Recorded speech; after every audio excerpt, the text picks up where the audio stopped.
नमस्कार, खबरां दे इस बुलेटिन विच तुहाडा स्वागत है। मैं हरप्रीत कौर। पहला पेश ने चोणवीआं खबरां। प्रधानमंत्री नरेंद्र मोदी ने मिशन लाइफ का शुभ आरंभ करदिआं सारिआं नूं वातावरण की रखिया लई जीवन शैली विच बदलाव दा दिता सद्दा।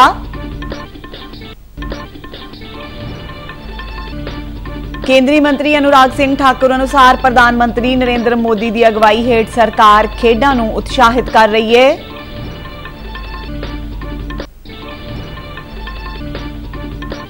केंद्रीय राज मंत्री रिटायर्ड जनरल वीके सिंह ने फाजिलका विखे राजपूत रेजीमेंट की 25वीं बटालियन का कीता दौरा।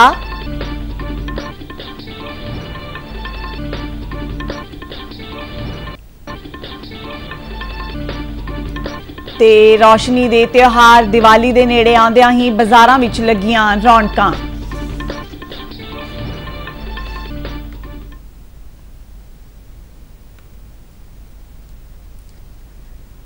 ते हुण खबरां विस्तार नाल। प्रधानमंत्री नरेंद्र मोदी ने गुजरात के केवड़िया विखे स्टैचू ऑफ यूनिटी विच अज मिशन लाइफ का शुभ आरंभ किया। मिशन लाइफ प्रधानमंत्री नरेंद्र मोदी की परिकल्पना ते आधारित है। इस विच वातावरण मुताबक जिंदगी जीउण बारे जिक्र है। इस मौके एक किताबचा, लोगो ते टैगलाइन भी लॉन्च की गई। संयुक्त राष्ट्र के सकत्तर जनरल एंटोनियो गुतरस तो इलावा विदेश मंत्री डॉक्टर एस जयशंकर अते कई होर प्रमुख शख्सियतां समागम विच हाजिर सन। अपने संबोधन विच प्रधानमंत्री नरेंद्र मोदी ने सारिआं नूं वातावरण की रखिया लई जीवन शैली विच बदलाव दा सद्दा दिता। उन्होंने कहा कि जीवन शैली विच बदलाव नाल जलवायु परिवर्तन नूं घट कीता जा सकदा है। जलवायु परिवर्तन के खतरे नाल नजिठण लई भारत की वचनबद्धता दोहराउंदिआं प्रधानमंत्री मोदी ने कहा कि मिशन लाइफ सानू वातावरण का राखा बनने लई उत्साहित करता है। सालाना प्रति व्यक्ति कार्बन फुटप्रिंट करीब 1.5 टन ही है, जबकि दुनिया का औसत 4 टन प्रति वर्ष का है। फिर भी भारत क्लाइमेट चेंज जैसी वैश्विक समस्या के समाधान के लिए सबसे आगे आकर काम कर रहा है। इसने उज्ज्वला योजना शुरू की ताकि कोयले और लकड़ी से धुएं से मुक्ति मिले। हम वाटर सिक्योरिटी को ध्यान में रखकर भारत में हर जिले में 75 अमृत सरोवर आज बनाने का बहुत बड़ा अभियान चला रहे हैं। हमारे यहाँ वेस्ट से वेल्थ पर अभूतपूर्व बल दिया जा रहा है। आज भारत के पास विश्व में रिन्यूएबल एनर्जी को चौथी सबसे बड़ी क्षमता के रूप में हमने उभार पाए हैं। आज हम विंड एनर्जी में भी चौथे नंबर पे हैं, सोलर एनर्जी में भी 5वें नंबर पे हैं। पिछले 7-8 वर्षों में भारत की रिन्यूएबल एनर्जी की क्षमता करीब 290% का इजाफा हुआ। संयुक्त राष्ट्र के सकत्तर जनरल एंटोनियो गुतरस ने विकसित देशों को अपनी जलवायु वचनबद्धता निभाउण अते भारत वर्गे मुल्कां नूं सार्थक माली ते तकनीकी मदद देण दी अपील की।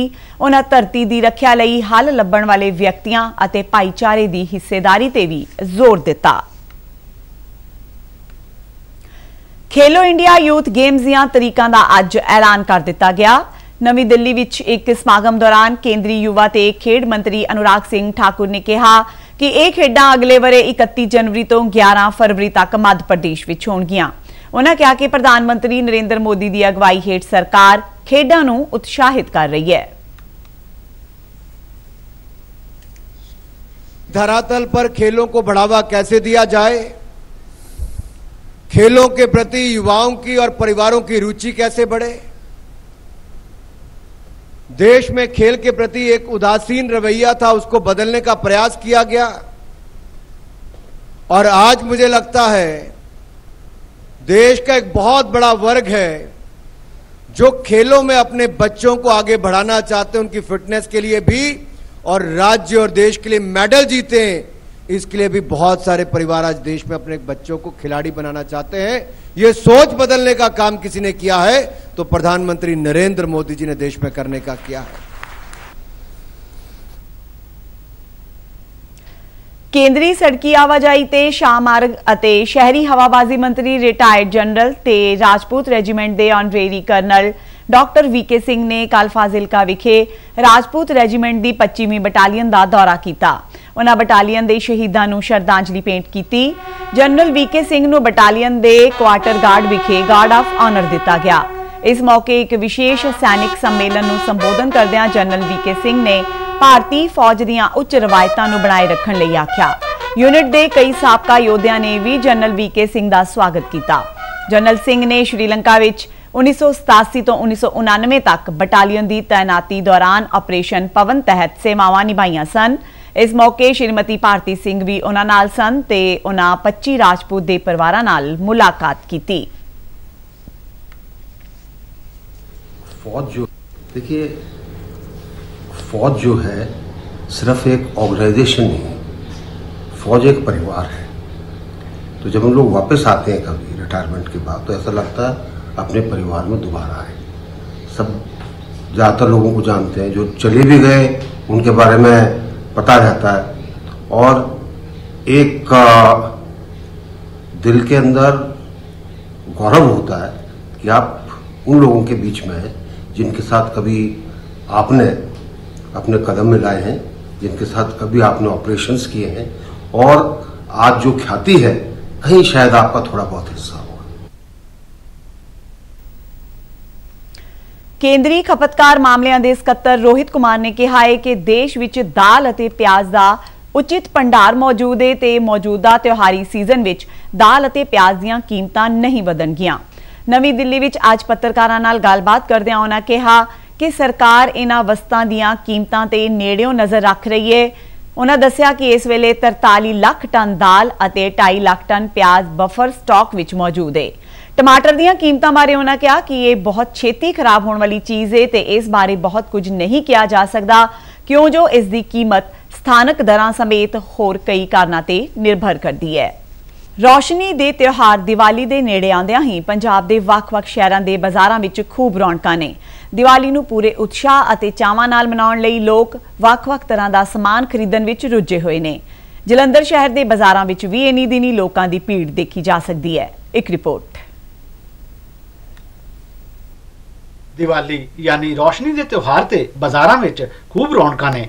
जे गल जलंधर दी करिए तां वख-वख बाज़ार दिवाली दे इस शुभ मौके ते खरीदारां नाल भरे नज़र आउंदे ने। हर कोई सजावट का समान, मिट्टी के दीवे, मोमबत्तियां, सूखे मेवे अते होर समान खरीदा दिखाई देंदा है। दिवाली दी पूजा का समान लेना है, दीवे, डेकोरेशन, फ्लावर सब कुछ है इत्थे और बहुत अच्छा, बहुत रौनक है। बाजारां विच देसी समान दी भरमार है। मिट्टी के दीवे, चीन दीआं बणीआं लड़ियां ते पारू दिखदे ने। स्थानक तौर ते तैयार बिजली दीआं रंग बिरंगी रोशनी वालियां लड़ियां लोकां लई खिच दा केंद्र बन रहीआं ने। इंडियन लड़ी बना रहे हैं, असीं अपनी मैन्युफैक्चरिंग खुद ही कर रहे हैं, तो चाइना का माल लोग पूछ भी नहीं रहे, अपना भी माल असी इंडियन लड़ी बेच रहे हैं। इस बारी लोग चाइना लड़ी नूं लाइक ही नहीं कर रहे, क्योंकि एक तो चाइना का माल है और दूसरा वो एक बार यूज़ होके दोबारा यूज़ नहीं होंगी। मैं ही चाहूँगा कि इस बारी मैं कोई ऑनलाइन परचेजिंग ना करके लोकल मार्केट तो ही खरीदारी करा। कोई भी चीज़ है ना चाइनीज़ यूज़ करिए, आप इंडियन जेडे अपने हत्थी काम करते उन्होंने एप्रीशिएट करके उन्होंने चीज़ां परचेज करिए। प्रधानमंत्री नरेंद्र मोदी वालों की गई वोकल फॉर लोकल की अपील ने स्थानक कारीगरों का उत्साह वधाया है ते इन्हां वालों तैयार समान की विक्री वधी है। लोग बाजार च आ रहे ने, देख रहे ने, समान समून लै भी रहे ने। असी उन्होंने यही तकीद कर रहे हैं कि साडा इंडियन प्रोडक्ट यूज़ करो, ना कि तुसी चाइनीज़ माल नूं प्रैफर करो। साडे प्रधानमंत्री ने भी कहा है कि अपने देश दी चीज़ां नूं प्रैफर करो। बाजारां विच रौनक नाल कारोबारी भी खुश ने ते वख-वख तरह के समान की चंगी विक्री की आस कर रहे ने। शिशु शर्मा शांतल, दूरदर्शन समाचार, जलंधर।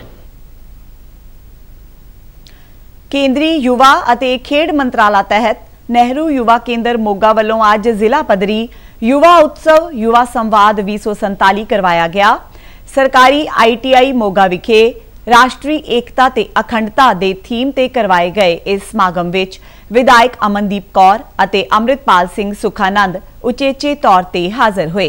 समागम दौरान कविता, चित्रकारी, मोबाइल, फोटोग्राफी ते भाषण मुकाबलियां तो इलावा सभ्याचारक प्रोग्राम ते युवा संवाद गतिविधियां राही नौजवानां नूं विरासत नाल जोड़न दे नाल-नाल उन्हां अंदर लुकी कला ते समर्था नूं उजागर करन दा यतन कीता गया। जिला यूथ अफसर गुरविंदर सिंह ने दस्सिया कि नौजवानों ने कौमी एकता ते अखंडता विषय ते प्रभावशाली ढंग नाल अपने विचार रखे ਅਤੇ देश के निर्माण विच नौजवानों की हिस्सेदारी संबंधी अपने हाँ पक्षी विचार रखे। इन्हां मुकाबलियां दे जेतुआं नूं नकद इनाम ਅਤੇ यादगारी चिन्ह दे के सन्मानित किया गया। इधर सूचना ते प्रसारण मंत्रालय तहत सेंट्रल ब्यूरो ऑफ कम्युनिकेशन के अमृतसर यूनिट वालों स्वच्छ भारत मुहिम का सुनेहा देने लई जिला प्रशासन के सहयोग नाल बरनाला जिले के संधूपति सरकारी सीनियर सैकेंडरी स्कूल विच अज एक समागम का आयोजन किया गया। SDM सुखपाल सिंह ने मुख मेहमान वजों शिरकत करदियां सफाई मुहिम का शुभारंभ किया और इस बारे जागरूकता रैली नूं झंडी दिखाई। इस मौके सारियां ने स्वच्छता संबंधी सौं चुकी। अपने संबोधन विच उन्हां कहा कि विकसित मुल्कां वालों साफ सफाई वाल वधेरे ध्यान दिता जांदा है अते अपने मुल्क विच भी सरकार दे नाल-नाल लोकां नूं अजिही पहल करनी होवेगी। उन्हां कहा कि आम लोकां दे सहयोग तो बिना कोई भी चीज़ सफल नहीं हो सकती। इस मौके म्यूनसिपल कौंसल के ईओ सुनील दत्त वर्मा अते नेहरू युवा केंद्र की जिला यूथ अधिकारी ओंकार स्वामी समेत होरना बुलारियां ने भी अपने विचार रखे।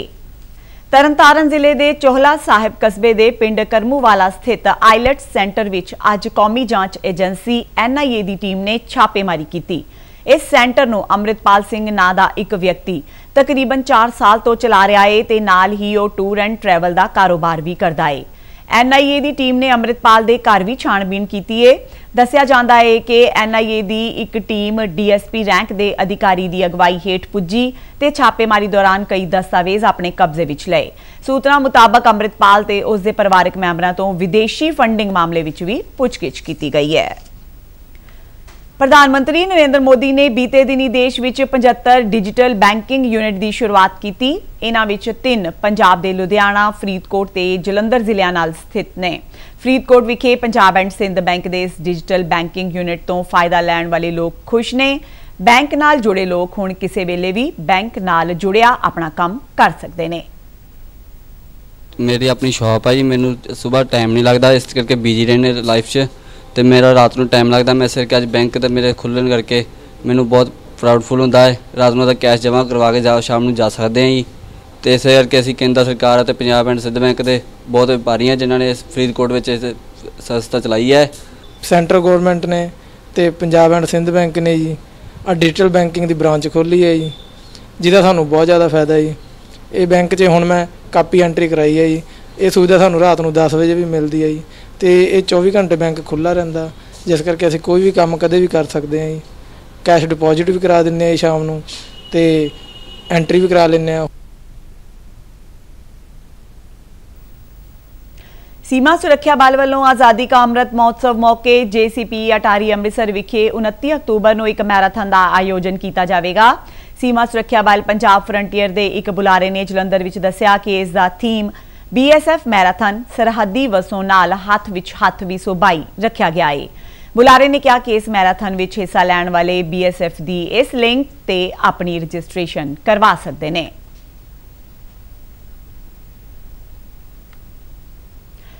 खबरां दे बुलेटिन साडे दर्शक RNU DDK जलंधर दे YouTube चैनल, फेसबुक पेज ते ट्विटर हैंडल ते भी देख सकते हैं। ते इस नाल ही खबरां दा बुलेटिन खत्म हुंदा है। आग्या दिओ, नमस्कार।